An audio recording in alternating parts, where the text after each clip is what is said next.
Alors, nous allons entendre tour à tour Sarah Gailey, Laure Borgomano et Céline Garibian sur la thématique de la journée. Je n'ai pas donné de consigne précise à ces trois personnes. Nous allons les écouter, leurs réflexions. Nous avons déjà bien sûr entendu une très très belle réflexion de Laure Borgomano qui va enchaîner avec d'autres éléments. Mais dans un premier temps, je vous propose donc d'écouter Sarah Gailey, qui donc vient de Stockholm, de Suède. Vous savez, si vous avez le petit dépliant, qu'elle est professeure théologienne, qu'elle enseigne au University College, Stockholm. Elle a joué un rôle important en août dans cette formation en lien avec le centenaire de Stockholm, avec beaucoup de participants. Et puis, juste je voulais mentionner cette publication parue en 2020 chez Brill à Leiden, le titre Pathways for Theology in Peace Building, Ecumenical Approaches to Just Peace. Donc, chemin d'une théologie de la construction de la paix, approche écuménique à une paix juste. Voilà, un très très beau titre qui en dit long sur les compétences de Sarah Gailey sur la thématique. Laure Borgomano, vous l'avez entendu ce matin, c'est son parcours extrêmement riche et divers, ses formations. Et puis, donc en troisième lieu, c'est Céline Garibian qui nous rejoint de la faculté de droit de l'Université de Genève. C'est une amie de la faculté de théologie. On a eu pas mal de collaborations avec Céline Garibian. Elle nous fait l'amitié d'être là cet après-midi alors qu'elle n'était pas au mieux ce matin physiquement, mais voilà, elle est là, on est très très heureux. Professeure de droit, spécialiste de la justice transitionnelle et des crimes de masse contemporains. Comment des pays se sortent de situations comme en Afrique du Sud, d'apartheid, de crise majeure, et comment on arrive vers une justice restaurative et pas juste rétributive. Donc il y a beaucoup d'enjeux de droit en lien avec cela. Elle est spécialiste de ces questions. Je mentionne un ouvrage qui s'intitule « Le crime contre l'humanité au regard des principes fondateurs de l'État moderne, naissance et consécration d'un concept ». Le concept de crime contre l'humanité. How did this emerge, this concept of crime against humanity? A book published in 2009, and of course many other studies since then, including some articles on what do we do with the bodies of people who have suffered from violence and have been killed. Que fait-on des corps de personnes qui meurent dans des violences graves? Donc voilà, beaucoup de travaux très très intéressants. But first, Sarah Gailey, for, I don't remember even how much we talked about, 10, 15 minutes or whatever. 8 to 10 minutes. That's perfect. And we go on like this. And of course, then I suggest the three of them have a discussion amongst themselves for a little while, and then we open it up to all of us here, all of you. Donc dans un premier temps, une discussion entre ces trois experts, et puis ensuite nous ouvrirons la discussion à nous toutes et tous. Voilà. So, first of all, thank you very much for the invitation to come here. I really enjoyed the day today and the really nice and interesting discussions. So, yes, I'm working at University College Stockholm, as mentioned here. And at University College Stockholm, where I work as a lecturer, the Universal Christian Conference on Life and Work in 1925 has been at the center of attention among both students and staff this summer. From June to August, we gathered in the Ecumenical Summer Academy to study the issue of ecumenical peace building in times of war, and with a special attention to the legacy of Stockholm 1925. And I will now share some reflections with you that emerged from the dialogue with the historical voices from the conference in Stockholm in 1925, a dialogue which took place while preparing for and carrying out the Ecumenical Summer Academy. So to approach the question of peace building and the resistance of war with a view to the voices of the ecumenical pioneers who gathered in Stockholm in 1925, that means embarking on a journey that involves historical considerations of the very vision of the ecumenical movement. In Stockholm 1925, the participants faced the question of what the struggle for Christian unity actually means in view of a recently concluded world war and in the fears of a new one. The participants in Stockholm, they provoked our thoughts by means of their readiness to meet up with people from countries that were regarded as enemies and to travel for days and days and even for weeks to do this. Their search for unity in faith made meetings possible across national borders in a time that was characterized by severe international tensions. The vision of Christian unity became a source of resistance, and then not only resistance against the underlying fears that the conference documentation reveals, but also against the widespread perception that international gatherings of this kind could hardly be possible against the backdrop of the international turbulence of that time. The participants who arrived in Stockholm in 1925, they had every reason to express fear, mistrust, and insecurity, given the face-to-face meetings that were lying ahead of them. And even though the conference documentation makes us aware of the existence of such feelings, there are indeed other feelings that dominate the participants' accounts. We will now focus on three of them. First of all, hope. Second, self-criticism. And third, responsibility. And I mean that in all of them, in hope, in self-criticism, and in responsibility, we may find essential sources for building resistance against the culture of war that unfortunately grows as much in our time as it did in the time that they lived in. When we listen to the voices of the participants in Stockholm in 1925, they share with us a persistent hope that churches can contribute significantly to the building of peace in the world.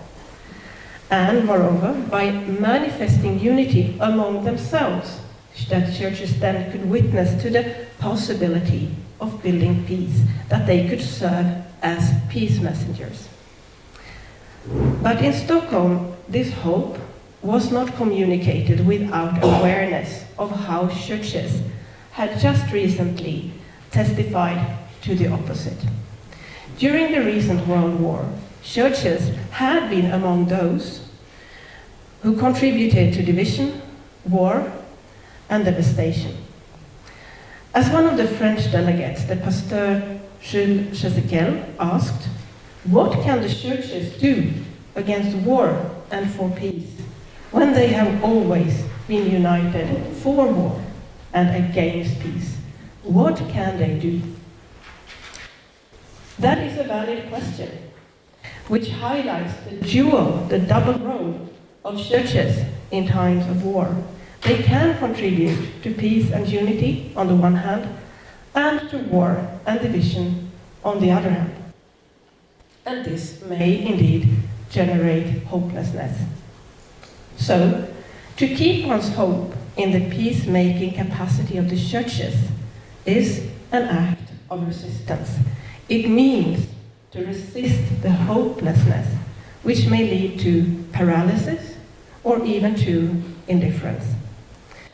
But the participants in Stockholm also emphasized that for this hope to persist and live on, and in the best case to have a concrete bearing, both self-criticism and responsibility are necessary. The participants' focus on self-criticism conveys a message about the significance of reflecting on the role of one's own church in situations of war. but it also sends a message of resistance.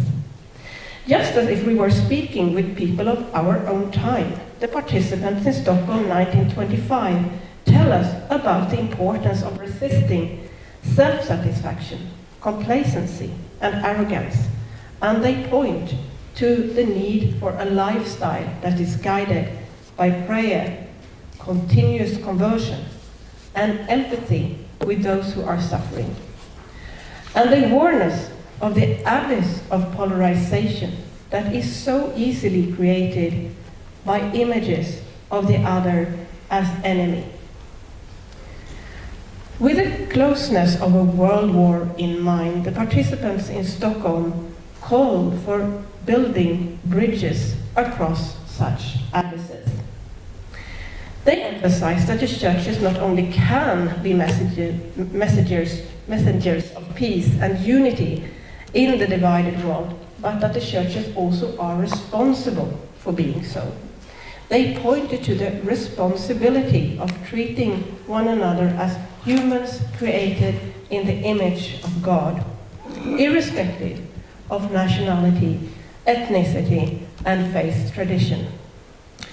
As the Swedish missionary Elsa Brännström said in her speech in Stockholm, and now I quote, "The wider our point of view, the greater our tolerance. The more numerous are the possibilities for thorough understanding, and only honest attempts at understanding one another can open up the path for sympathy. Knowledge and understanding of each other are the bridgeheads.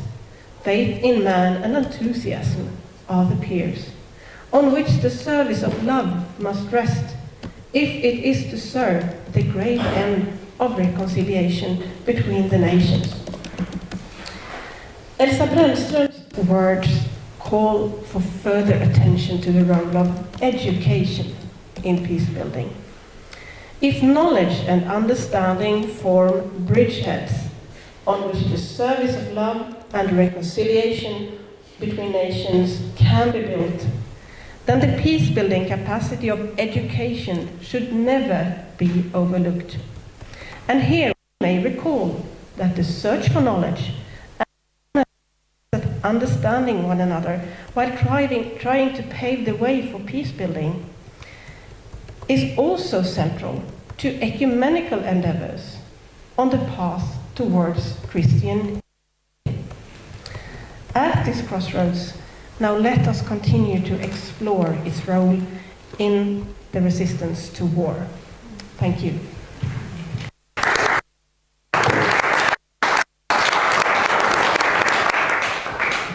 Thank you very much, Sarah. And now I hand the microphone to Laure Borgomanov for some further insights from her. Thank you. I was not prepared for this kind of round table, but I will, of course, play the game. So for Sarah, I would like to ask, because when we talk about ecumenism, we talk also about the unity of the Christians, etc.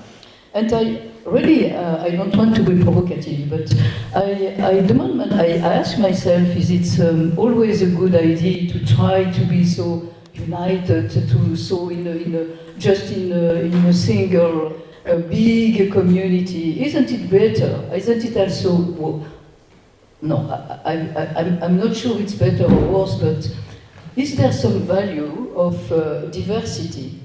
And do we need to have just a single big church that will be the Christian church?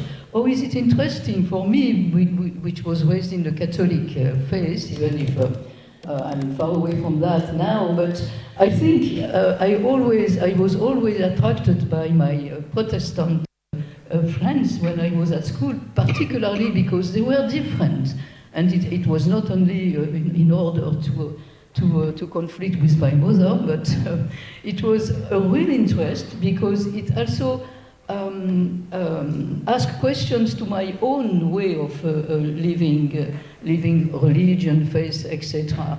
So to be contrasted with other believers, I think it's always interesting. So maybe we have just to take the more advantage of this diversity and less endeavor and attention towards unity. I don't know, it's just a question like that. I would like to turn again a little bit back to the presentation of Marco, because I thought very interesting this idea of a league of states and a league of people, a league of communities.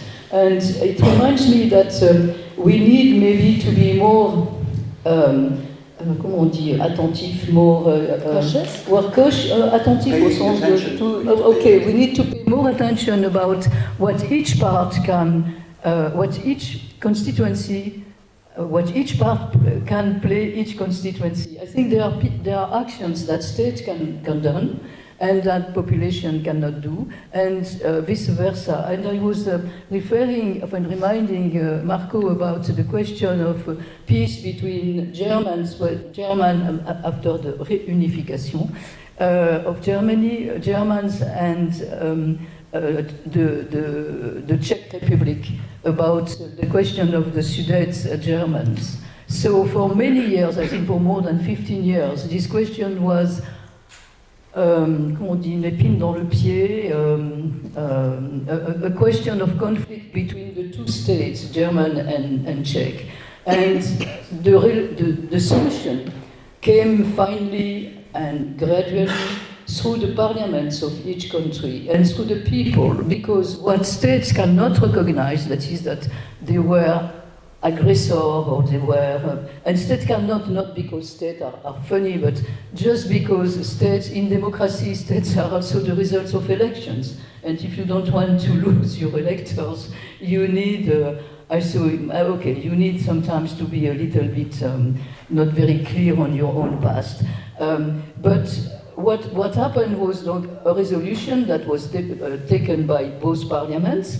And of course, states, I mean the governments were behind that also, but they were not in the front scene. And because they were not in the front scene, and because there was a real interest of the population to settle this question finally was settled when just states could not have done that.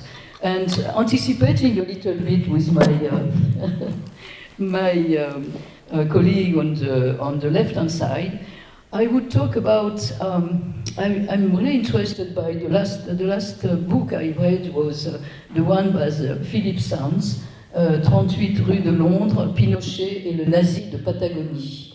And so it was the story, and also from a legal judiciary point of view, and also from like a thriller, like a polar, like a detective story about the long battle in order for the British government to know if they could extradite Pinochet or not, because he used to have the impunity. And what really struck me in this book that I recommend you to read, also as your presentation and your last essay, is that it shows clearly the different parts of the different action that can be taken by each part. So there is what states can do. And so it was a big embarrass for the British government to have Pinochet and not to know what to do with them. So there were tractations, probably. There were some discussions between the Chilean government, that was democratic at that time, but it was close to elections, the Spanish government, because Spanish had asked for the extradition of Pinochet, and also the British government. And just the states could not get out of that. And then there was what the civil population was doing. So all the families of the people that were disappeared and that were killed by the Pinochet, all the 15 years or 17 years of Pinochet in government, were also putting a lot of pressure against governments and pardon, et comment on dit, enfin, against governments and their own population. And then there was the role of what law could do. And law was also with these limits, that is the formalism of law, that we have to be taken for granted and respected, and also the creativity of lawmakers. And I think all this combined, that is realistic, I mean, taken for granted that the things are they are, so we cannot change that like that, but also being creative and also knowing how to differentiate between different constituencies of our political life and social life can make the difference. And then I stopped because I lost my voice. J'ai perdu ma voix. It's not because of me. Je vous ai pas transmis, Non. Sorry. Alors, It's a question of pollution Yeah. more than a virus. Christophe, I was told that I could present in French. Oui, Okay. bien Okay, sûr. so I will not understand. I will translate for you Okay, in your yeah. ear. Yes. Ah, that's going to be. Okay, sorry about that. Yeah. No, sorry about that. Yeah. There was supposed to be a translation, right? There is not a live translation. Ah, okay. Yes. So, Sarah, I'm really sorry. Yeah, but, okay. you know, during the discussion, then we can exchange And I it. will try to translate as much as I can. Très bien, je voulais en fait partager avec vous quelques réflexions que j'ai eues en réfléchissant au thème de ce jour. Dans cette approche interdisciplinaire qui constitue un intérêt et une curiosité intellectuelle et scientifique commune. Et donc, c'est l'occasion pour moi de vous dire combien je suis à nouveau très heureuse d'être parmi vous et d'être invitée par Christophe. Merci beaucoup, Christophe. Alors, en réfléchissant donc au terme de ce colloque, je me suis tout d'abord souvenue des mots du philosophe du droit américain Ronald Dworkin, introduisant ce qui deviendra son livre posthume, qui s'intitule Religion Without God, et qui a été publié peu après sa mort en 2013. Et la phrase de Dworkin qui m'est venue à l'esprit, c'est « Religion is deeper than God ». Et sa thèse est assez claire. Il s'inspire notamment des propos d'Albert Einstein et de sa défense d'un athéisme religieux qui transcende l'oxymore. Et partant de là, Dworkin affirme que la foi en Dieu n'est qu'une manifestation, parmi d'autres, de la religion. Elle n'en est pas l'essence. Pourquoi je suis partie de là? Je vous rappelle que je suis juriste. Je crois que je suis la seule juriste ici. Donc, ah, super, mieux. Ah ben voilà, d'où votre intervention tout à l'heure, je comprends mieux. Pourquoi je suis partie de là? Parce que de la même manière, je pourrais ajouter que law is deeper than justice. La foi en la justice et la paix n'est, à mon avis, qu'une manifestation parmi d'autres du droit. Dans les deux cas, il s'agit de construire un monde en accord avec ce que d'aucuns appelleraient une morale internationale, une morale objective ou une conscience universelle. Vous aurez compris que ce ne sont pas mes termes, mais ce que je trouve et ce que je rencontre dans mon propre travail. Il n'est pas anodin de constater, à ce propos, que le tout premier paragraphe du statut de Rome, lequel statut est un traité international qui institue la création de la Cour pénale internationale, ICC, dont il a été fait mention tout à l'heure, eh bien, comme tout bon traité, il débute avec un préambule qui pose vraiment l'esprit du texte normatif. Et le tout premier paragraphe du préambule du statut de Rome débute par l'affirmation selon laquelle les États parties, donc les États membres de la Cour pénale internationale, sont, je cite, conscients que tous les peuples sont unis par des liens étroits et que leurs cultures forment un patrimoine commun. Et plus loin, et que ces États partis sont, je cite à nouveau, soucieux du fait que cette mosaïque délicate puisse être brisée à tout moment. Fin de citation. Donc, les choses sont posées d'emblée.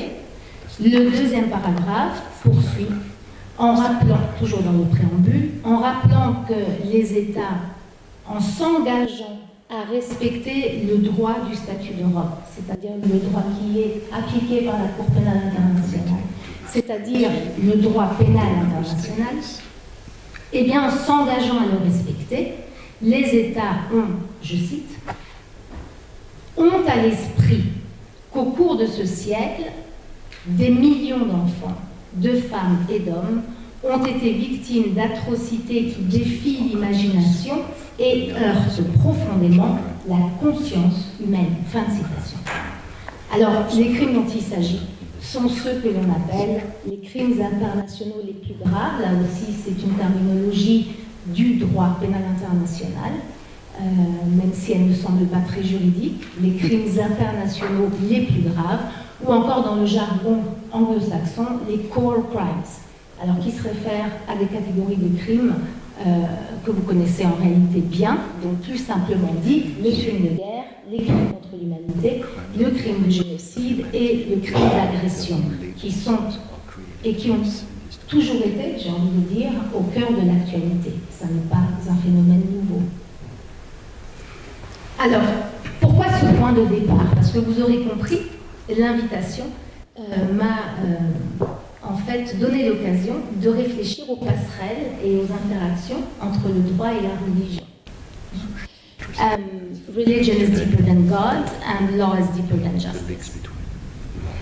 Ces passerelles et interactions entre la religion, la morale et le droit ont fait et font encore l'objet de très nombreux travaux. Ce ne sont pas des interrogations nouvelles, puisque ces interactions sont multiples. Et en effet, pour faire simple et rapide, les valeurs portées par la religion s'inscrivent dans le droit dit naturel, objet premier du juste naturalisme, c'est-à-dire, on y reviendra, un droit idéal, le droit tel qu'il devrait être. Lequel droit naturel, tel qu'il devrait être, serait retranscrit à son tour dans le droit dit positif, objet premier du positivisme juridique, c'est-à-dire droit positif signifiant le droit codifié, le droit tel qu'il est, la réalité du droit. Là, on voit déjà le dialogue entre religion, morale et droit. Est-ce que le droit peut codifier de ces valeurs-là? Le tout trouve sa consécration, et là ça devient pour les internationalistes extrêmement intéressant, c'est que tout ce que je viens de vous dire trouve sa consécration dans la notion même, une notion juridique, un concept juridique, dans la notion même de jus cogens, qui est codifié en droit international, comme par hasard, si j'ose dire, en pleine guerre froide, à la fin des années 60, en 69. C'est quoi ce jus cogens? Codifié dans un traité de droit international public. Eh bien, c'est un droit international qui reconnaît l'existence de ce que l'on appelle littéralement un droit impératif, s'imposant tant aux États qu'aux individus, indépendamment de leur consentement.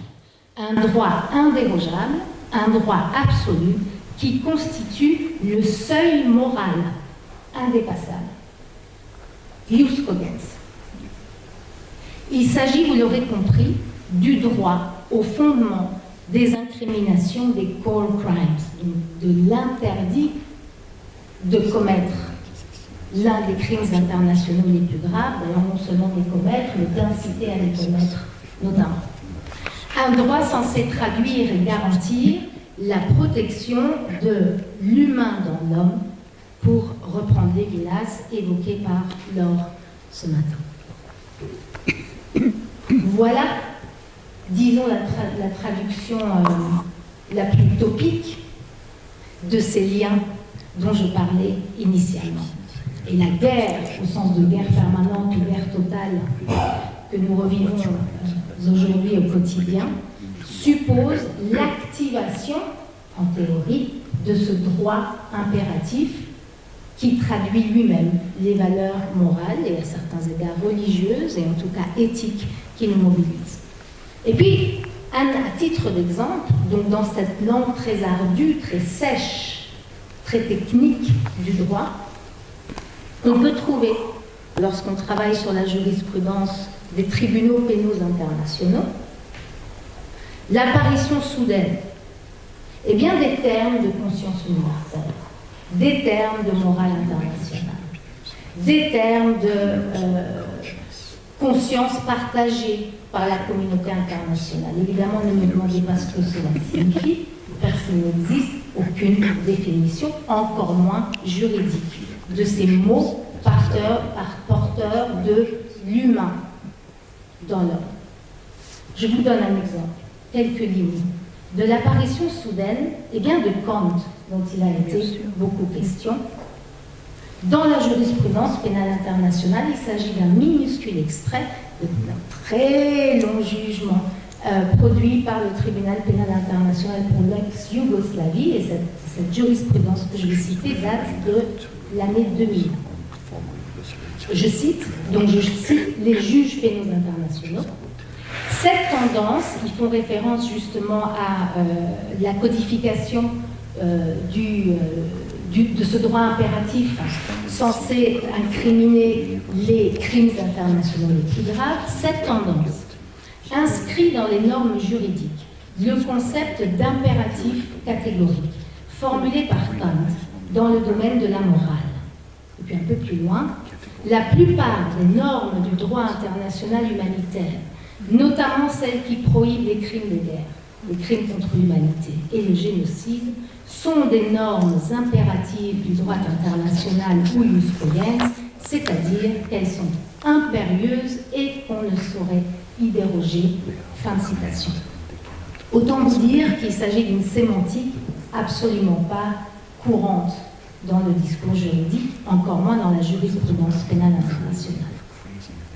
Je parlais donc de tout cela pour signifier le seuil moral indépassable que l'on trouve aussi dans le langage du droit. Or, ce seuil moral est dépassé quotidiennement. Il suffit de regarder le monde, il suffit d'écouter ce monde.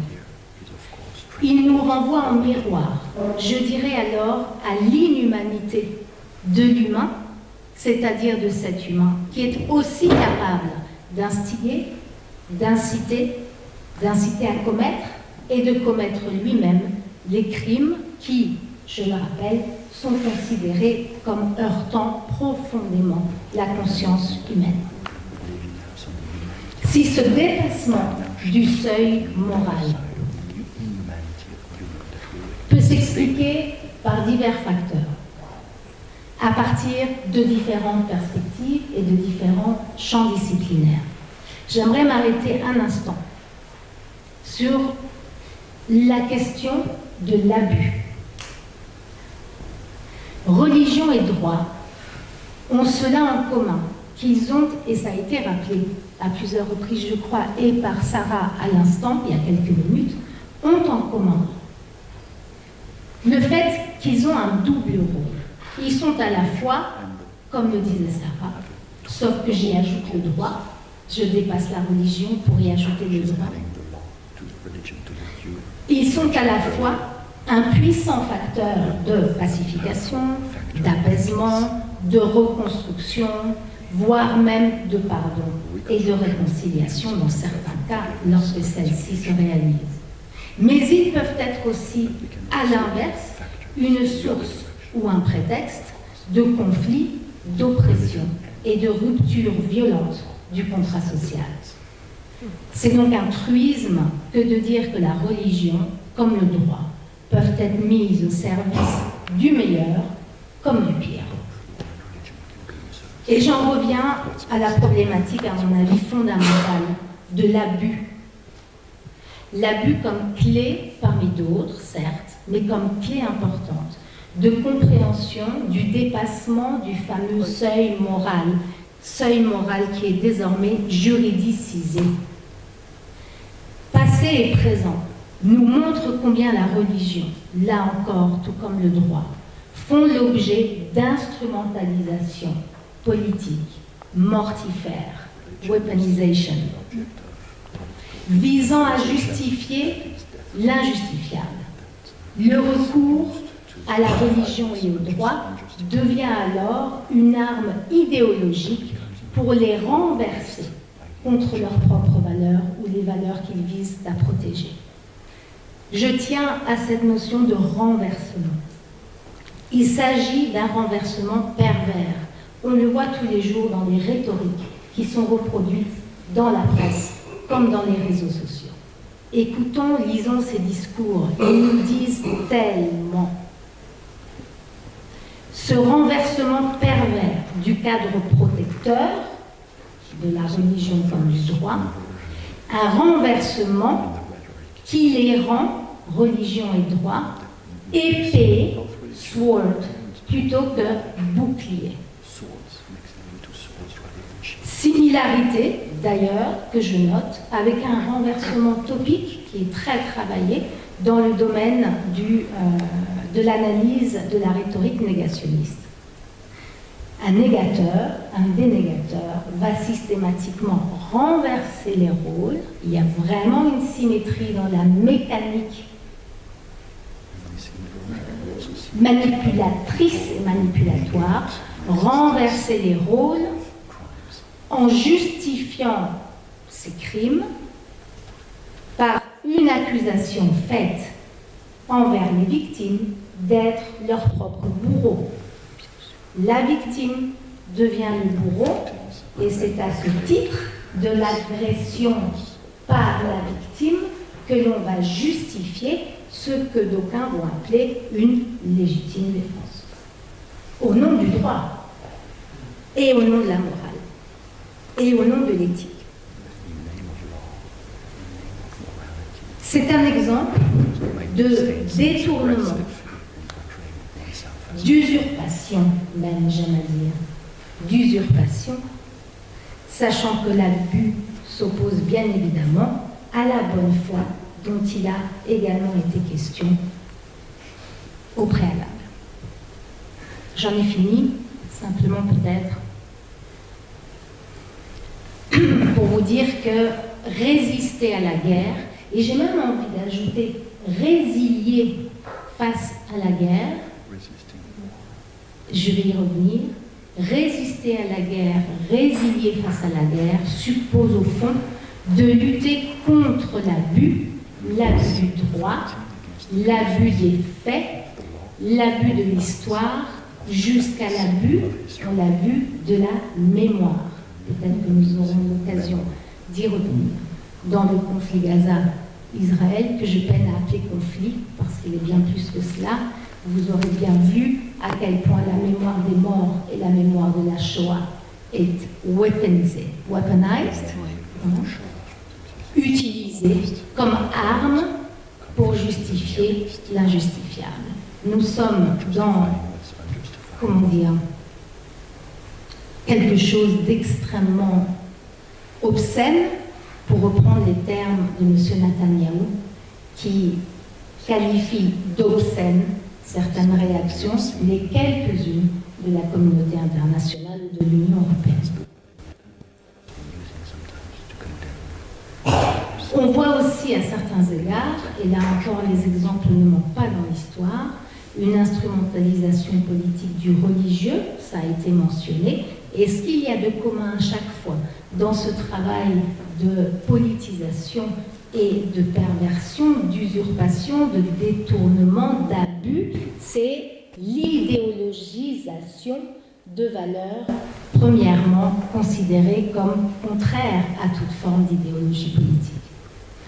Donc peut-être, pour terminer, peut-on ici faire un lien avec la proposition de Sarah et considérer que la combinaison du hope, self-criticism, and responsibility, puisse fonder à la fois résistance et résilience, que je distingue bien,